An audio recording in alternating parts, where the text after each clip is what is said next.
السلام علیکم پیارے بچوں، میں ہوں آپ کی ٹیچر تطہیر فاطمہ۔ آج ہم پڑھیں گے جے ایم پبلیشرز کی اردو قاعدہ کا پہلا قدم۔ آج ہم پڑھیں گے حروف تہجی کا دوسرا حرف جو کہ ہے الف مدہ۔ الف مدہ حروف تہجی کا دوسرا حرف ہے اور اس کی ایک آواز ہے۔ کیا آپ جانتے ہیں کہ اس کی آواز کیا ہوتی ہے؟ الف مدہ آ، الف مدہ آ۔ دوبارہ میرے ساتھ پڑھیے، الف مدہ آ۔ پیارے بچوں، اپنی کتاب کا صفحہ نمبر 4 دیکھیں۔ اس پر کچھ الفاظ نظر آ رہے ہیں، تو آئیے ان الفاظ کو میرے ساتھ مل کر پڑھیے۔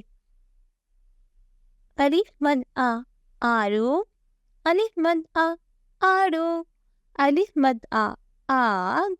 الف مد آ، آگ۔ الف مد آ، آلو۔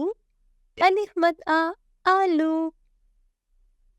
پیارے بچوں، آئیے اب میرے ساتھ مل کر ایک نظم پڑھیے۔ آڑو آڑو میٹھا ہے، آڑو آڑو میٹھا ہے، آلو آلو سب کو بھائے، بچے مل کر خوشی منائیں۔ پیارے بچوں، اب ہم سیکھیں گے حروف تہجی میں الف مد آ کو کیسے لکھتے ہیں۔ اپنے گھر میں یا ٹیچر کی مدد سے ایک سینٹر لیں اور اس پہ الف مد آ کی ٹریسنگ سیکھتے ہیں۔ انگلی کو آہستہ سے اوپر سے نیچے کی جانب لائیں۔ اب مد آ بنانے کے لیے انگلی کو بائیں سے دائیں طرف ہلکی سی لمبی لکیر پر چلائیں۔